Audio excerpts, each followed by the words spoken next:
بالله من الشیطان الرجیم بسم الله الرحمن الرحیم. مرګرو څنګه چې د 400 عوام او ټولو مرګرو ته دا پته ده چې په 400 کې یو مسله روانه ده د هسپتالونو حوالې سره چې هغې کې یو MS ته او 2 هسپتال چلی لګیا دي.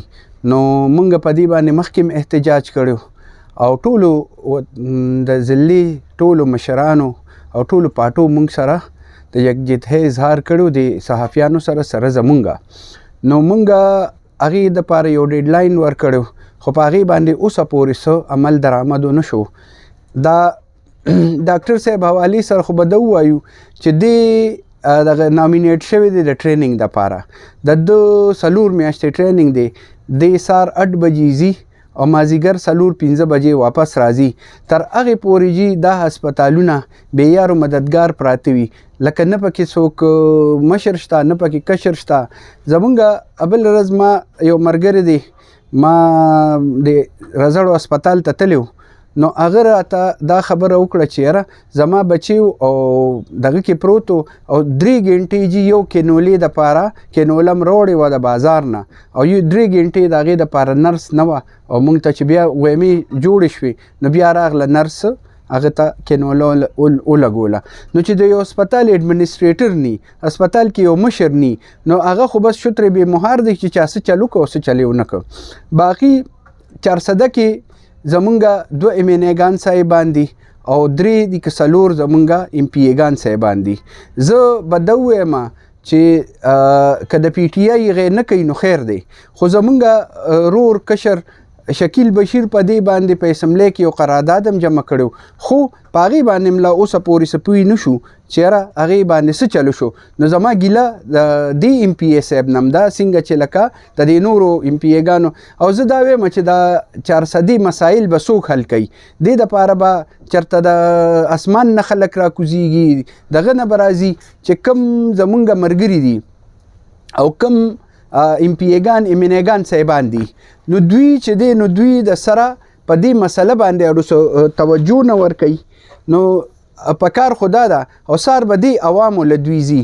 د 400 د ټولو نه غټه مسله بل ورځ هم تاسو په دې دغه کې ما د جماعت اسلامي یو مظاهره وکته، یو زنانه په 400 کې د ډیلیوري کیس د وجې وفات شوې ده که نه.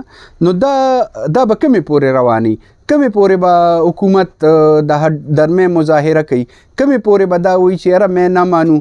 اوس د دې پریزنټ حکومت چې دلته کم دی د هغې هغه صاحب هم راغلی دی دلته په پښتونخوا هاوس کې پروت دی. نو زه دا وایم چې د پښتونخوا د حکومت په کمې پورې دا به نور هم 20 کاله دلته محمود خان او PTI به او شهرام خان به یا دا کم وزیر صحت چې دی دی به دلته موجودي. د دې خو به هم حکومت ختمي، خو ډېر کلیر کټ تاسو ته سټرانس دی زمونږ د مشرانو، ځکه چې ستاسو په کومه ورځ درنه وه په هغه ورځ مونږ چې دغه شو نو زه چې څنګه د دې ځای نه پاسېدم او کوره پورې تلم نو ماته مشر ملي رهبر جناب آفتاب محمد خان شیرپو ټیلیفون کړی او وی چې یاره څه پوزیشن دی تاسو څنګه دغه کړی. نو هغې خو مونږ له بلکل فری هینډ راکړی دی چې د 400 د عوامو د بهبود دپاره د هغې د فلاح دپاره به مونږ تاسو سره په هر موړ ولاړ یو، هر مظاهره ته که تاسو څنګه تاسو ته ښکاري هغه کار به مونږ د 400 د عوامو د فلاح بهبود دپاره خامخا کوو. بل ما تاسو ته ووایي چې مونږ ما ته خپل مشر صوبایي مشر هم هدایت و هغه خو رانه بلکل اپډیټ اخیسته.